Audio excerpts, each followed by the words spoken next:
আহা, সারাদিন কি করো বলো তো? সারাদিন তো ঘরের মধ্যেই বসে থাকো। বাস ট্রেনে করে অফিস যাওয়ার জ্বালা যন্ত্রণা বোঝো কি? একটু বাজার ঘাটটা তো করে আনলে আমার একটু জ্বালা জুড়ায়।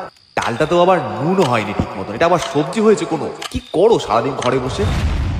আসলে এই ঘর সংসার সামলানোর যে যন্ত্রণাটা সেটা কতটা কঠিন তা শুধুমাত্রই একটা ঘরের বউই বোঝে। পুরুষ তা কোনোদিনই বুঝবে না। সরকারি বা বেসরকারি অফিসে সপ্তাহে 1-2 দিন ছুটি থাকলেও এই অলিখিত চাকরির কোনো ছুটি নেই, নেই কোনো পারিশ্রমিক।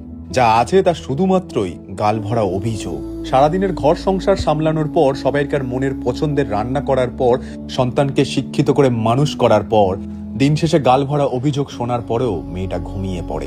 আর চলতে থাকে এই চক্র দিনের পর দিন, রাতের পর রাত। ওই লক্ষ্মীরূপী নারীর কষ্টটা শুধুমাত্র ওই লক্ষ্মীই বুঝলো।